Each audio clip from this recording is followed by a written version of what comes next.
Okay, this one's called the barbell tricep smash. What you're gonna need is a barbell laying on a rack like so, okay? The idea here is to get the head of your tricep just above the elbow onto the knurling of the bar, okay? And then you're gonna create tension in the soft tissue by twisting the bar toward you, okay? I'm just gonna rotate the bar in the direction toward me, okay?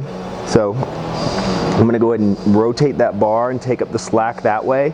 And then I'm gonna go ahead and bend my elbow, and that's gonna pull and put even more tension on that fascial system, okay? What I can also do to add even more tension is externally rotate my arm by bringing my hand out toward the opposite side of my head, okay? And now I wanna start back over and flex the elbow, externally rotate the shoulder, and come out. You can also explore internal rotation slightly with a bent elbow, okay? So maybe I extend my arm, bend my elbow, and pull on that tissue that's on the inner side of my upper arm, okay?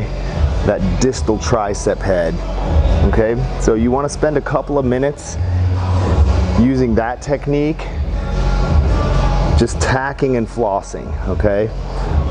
Sun's out, guns out, right? So,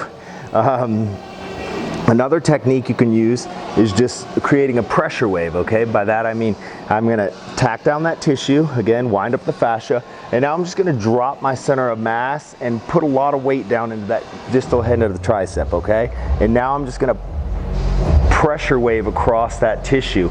And you'll know how awful this feels when you try it.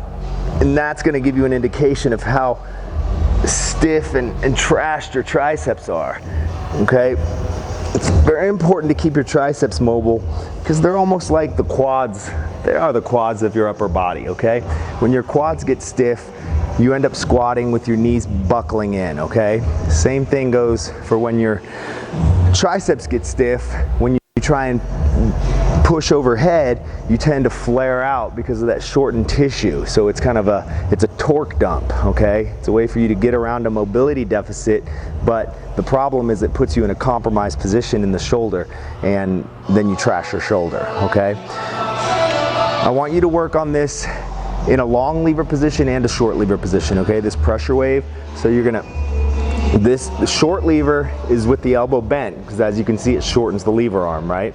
Okay, we just did some smashing like that. If you find something that's especially ropey, you can do some contract, relax, and camp out on it. Like right there, I feel something that's probably a trigger point. I'm gonna go ahead and contract by taking a big breath in, squeeze my fist and push into the bar, 2, 3, 4, and then relax and exhale.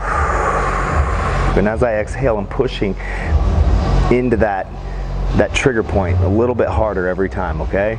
All right, so that's short lever. Then we also want to get some long lever stuff in, right? So now I'm going to extend my elbow, and I can even add a little bit more pressure by putting my other hand on top there, okay?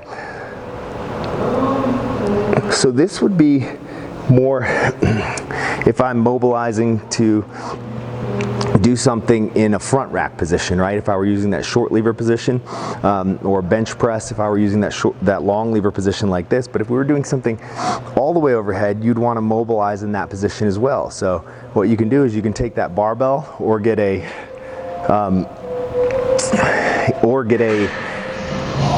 foam roller or something like that, put it on the floor, and you want to lie down on it and get that tricep on the barbell just like that.